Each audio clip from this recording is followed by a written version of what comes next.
Manalangin tayo, Ama naming makapangyarihan. Ang paglingkuran ka ayon sa iyong kasiyahan ay kaloob ng iyong ibinibigay sa iyong mga hinirang. Gawin mo ang iyong mga pangako ay aming mapakinabangan ayon sa paraang iyong kinalulugdan sa pamamagitan ni Hesus Kristo kasama ng Espiritu Santo magpasawalang hanggan. Amen. Pagbasa mula sa sulat ni Apostol San Pablo sa mga taga-Roma. Mga kapatid, ang Diyos ay hindi nagbabago ng isip tungkol sa kanyang mga kaloob at pagtawag. Dati, masuwayin kayo sa Diyos, ngunit ngayon kinahahabagan sa panahon ng pagsuway ng mga Hudyo.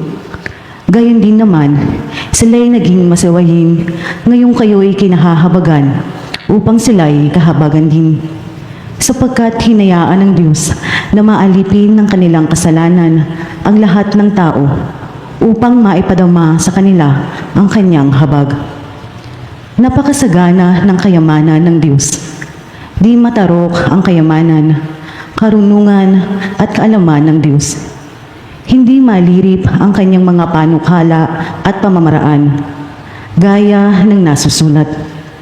Sapagkat sino ang nakaalam sa pag-iisip ng Panginoon? O sino ang naging tagapayo niya? Sino ang nakapagkaloob ng anuman sa Diyos para siya may gantimpalaan? Sapagkat mula sa Kanya at sa pamamagitan niya at sa Kanya ang lahat ng bagay. Sa Kanya ang karangalan magpakailanman. Amen. Ang salita ng Diyos. Salamat sa Diyos ang ating itutugon sa bawat bahagi ng salmo. Panginoon, iyong dinggin, akong iyong ginigiliw. Ulitin po natin. Panginoon, iyong dinggin, akong iyong ginigiliw. Naghihirap ako't mahapdi ang sugat. O Diyos, itayo mo, ako ay iligtas. Pupurihin ng Diyos aking aawitan, dadakilain ko't pasasalamatan. Panginoon, iyong dinggin, ang iyong ginigiliw. Kung makita ito niyong mga dukha, sila ay sasamba sa laki ng tuwa. Dinirinig ng Diyos ang may kailangan, lingkod na bilanggoy, di nalilimutan. Panginoon, iyong dinggin, akong iyong ginigiliw. Ang lungsod ng Sion, kanyang ililigtas. Bayang nasa Huday, muling itatatag. Doon mananahan ang mga hinirang, ang lupain dooy aariing tunay. Magmamana nito'y yaong lahi nila, may pag-ibig sa Diyos, ang dooy titira. Panginoon, iyong dinggin, akong iyong ginigiliw.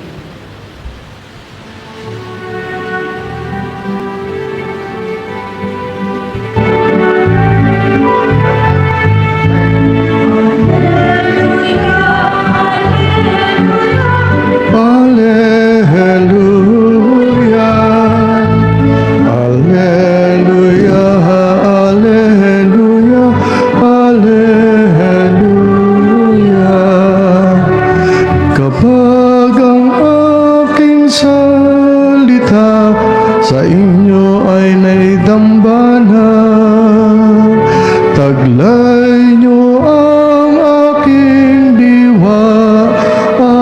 Alleluia, Alleluia, Alleluia, Alleluia, Alleluia, Alleluia, Alleluia.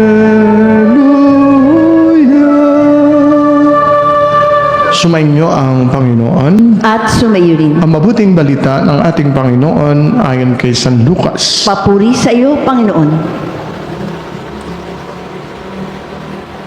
Noong panahong iyon, sinabi ni Jesus sa pinuno ng mga Pariseyo na nag-anyaya sa kanya, kapag naghahanda ka, huwag ang mga kaibigan mo, mga kapatid, mga kamag-anak o mayayamang kapitbahay ang anyayahan mo sapagkat aanyayahan ka rin nila at sagay nagantihan ka na. Kaya kung ikaw ay maghahanda ng isang malaking salo-salo, ang mga pulubi, mga pingkaw, mga pilay, mga bulag, ang anyayahan mo. hindi sila makakaganti sa iyo at sa gayoy magiging mapalad ka. Gagantihan ka ng Diyos sa muling pagkabuhay ng mga banal. Ito mga kapatid, ang mabuting balita ng ating Panginoon. Pinupuri ka namin, Panginoong Hesukristo. Yan, magsiupo kayo sa magandang umaga po sa inyong lahat. Magandang umaga po, Okay. Padre. And then, magandang buhay naman para sa mga kapatid natin na laging kaisa natin sa misa sa pamamagitan ng kanilang pagsubaybay sa Santa Rita de Cassia Paris Facebook page. Ang banal na ebanghelyo ay medyo radikal. Sabi dito ay, kapag ikaw ay maghahanda, halimbawa birthday mo o kung ano man ang okasyon, ay ang anyayahan mo ay huwag ang iyong mga kapatid. Huwag daw ang iyong mga kamag-anak na kapitbahay. Sa halip, at ito may kahulugan po ito. Huwag niyo kukuhanin ito sa literal na pamamaraan at ibibigay naman sa inyo ang explanation. Sa halip ay ang anyayahan mo yung mga pilay, mga pingkaw, mga may kapansanan. Bakit? Sapagkat gagantihan ka ng mga kamag-anak mo, ng mga kaibigan mo, ng mga kakilala mo, na kapag sila ang iyong inanyayahan, gagantihan ka nila. Samantalang itong mga may kapansanan, kapag sila ang iyong inanyayahan, hindi ka nila magagantihan. Anong ibig sabihin? Ganito po iyon. Kapag ikaw ay gagawa na mabuti, huwag mong gagawa na mabuti o huwag ang iyong dahilan sa paggawa na mabuti ay sapagkat ikaw ay babalik ka ng kabutihan mo. Iyon lamang ang ibig sabihin. Sa iyong pagiging mabuting tao, huwag mong gagawin kaya ka mabuting tao ay sapagkat babalikan ka ng kabait ang ginagawa mo. Yan. Ibig sabihin, kung ikigagawa ng mabuti, huwag ka nang mag-expect of something in return. Yung repayment, hindi natin iisipin sa pagiging mabait natin, sa pagtulong natin sa pagiging mabuti. Basta gumawa ng mabuti, ay huwag ka na mag-iisip ng kapalit. Huwag ka na mag-iisip ng balik. Basta't gumawa ka lang ng kabaitan at kabutihan, sapagkat iyan ang ating tungkulin, maging mabuti. At sa gayong paraan, ang expectation ng isang tao ay hindi yung worldly return, repayment. Hindi iyon. Yaan mong ito isang heavenly na balik, sapagkat totoo ang kabutihan ginawa mo nang hindi ka umaasa ng kapalit at balik ay papalitan ng Diyos ng higit na biyaya para sa iyo. Ang Diyos ang magbabalik sa lahat ng kabutihan ginagawa mo nang hindi ka umaasa ng anumang kabayaran. Gayunpaman, huwag mo na rin intayin yun sa Diyos. Basta gagawa ka ng mabuti bilang tungkulin at gagawin mo ito bilang isang obligasyon sa ngalan ng pag-ibig sa Diyos at sa kapwa. Meron tayong isang magandang halimbawa dito. At ito ay ang ating ginugunitang si San Martin de Porres. Magandang alam nyo rin ang kaunting istorya sa kanyang buhay. Si San Martin de Porres ay isinilang December 9, malapit ng kanyang birthday. 1579. Siya ay isinilang sa Lima, sa Peru. Ang kanyang ama ay isang Kastilang may mataas na tungkulin, isang sundalo, si Don Juan de Porres. So, at ang kanya namang ina, hindi sila kasal. Siya paragang anak sa labas. Okay? Ang kanyang ina ay isang Afrikana na si Ana Velasquez. Yan ang kanyang ina. Si Ana Velasquez ay naging alipin. Mahirap siya, kaya siya naging alipin. Pero dumating na ang araw na siya dapat palayain. Kaya ang kanyang ina ay pinalayang alipin na anakan nung nasabing ama ni Don Juan de Porres, na anakan ito si Ana Velasquez. Kaya nga nung bata pa si Martin, madalas siya ang nadidiscriminate sa kanyang buhay, nadidiscriminate sapagkat si maitim. Ngayon, pero gayon pa man, ay madalas itong makita, abay nagdadasal, paladasal ito si Martin, abay nag-aayuno, kakaiba na agad, abay matulungin sa mahirap. Marami siya nagsasabing mula pa pagkabata, ay malalim na ang pagkalinga at habag sa mga mahihirap at mapagmahal sa mga hayop. Iyan si San Martin. Nung siya'y lumalaki na, ay siya naging katulong sa barbershop. Katulong. Kaya siya naging barbero. Yan si Martin.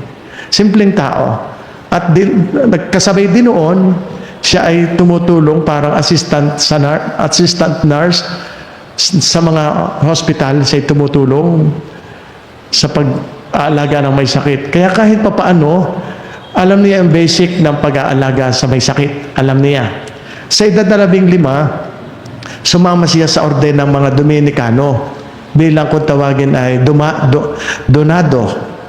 Para bagang isang asosasyon, kung tawagin Dominican, parang mga brothers, volunteer lay brother siya. Hindi siya tinanggap agad bilang religious brother dahil sa kanyang lahi, kulay itim at discriminated nga itong taong ito. So, siya ay kaya tagapaglinis lamang, tagapaglinis. Yung mga gawaing paglilinis, kayo parang janitor, kaya siya tinanggap.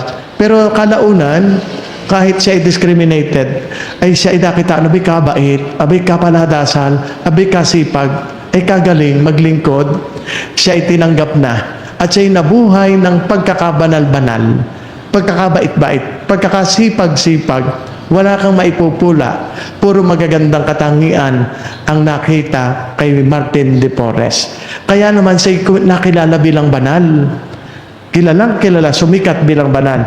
Buong buhay ni Martin ay naglingkod siya sa mga mahihirap, sa mga may sakit, sa mga ulila, at sa mga hayop.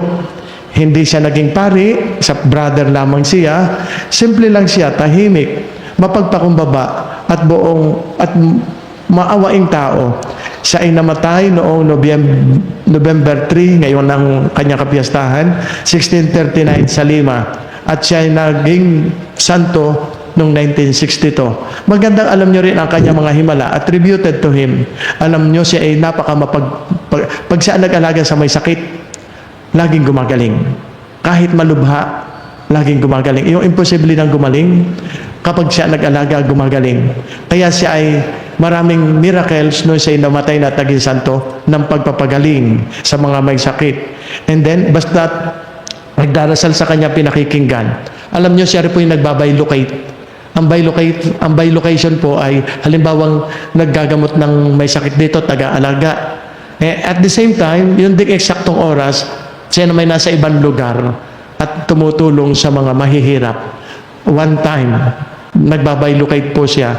Narito ngayon, ang isang katawan ay nadoon sa kabila, parehong gumagawa ng mabuti. Bilocation po ang tawag doon.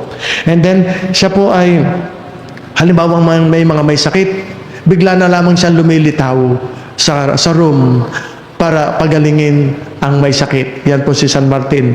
Siya po ay sinusunod ng mga hayop. May istorya po sa kanya na ang kanilang nakakausap niya ang mga hayop, kahit daga, nakakausap niya. Minsan, nagkaroon ng problema sa kanilang kumbento, kinakain ng mga daga ang pagkain ng mga brothers na ito, ng mga Dominicans.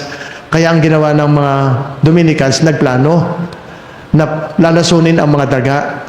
Pero maawain ito si San Martin sa lahat ng hayop, ay sabi niya, wag muna. Ako na ang bahala. Alam niyo ang ginawa ni San Martin? Kinausap niya ang mga daga. At ang sabi sa mga daga, wag na kayong pumasok sa kitchen. Doon na lang kayo sa labas at doon ko kayo dadalhan ng pagkain. At yun nga ang ginawa ni San Martin. Nilalagyan ng pagkain sa labas. Doon na pinakakain. Never ever na pumasok uli ang mga daga sa kitchen ng mga Dominicans. Napakarami pong istorya na, of course, sapagkat mga kilos ng Diyos ito sa pamamagitan ng banal, mga unbelievable stories, at maraming nakakatuwang istorya tungkol kay San Martin. Bakit nagagawa? Sapagkat ang Diyos ay kumikilos sa mga taong banal. Ang Diyos ang gumagawa ng himala sa pamamagitan ng kabanalan ng tao. Kaya magandang banal. Ang Diyos ang kumikilos sa pamamagitan nila. Sige po, kayo po sa pag-aalay po ninyo, kayo naway pagpalain ng Diyos.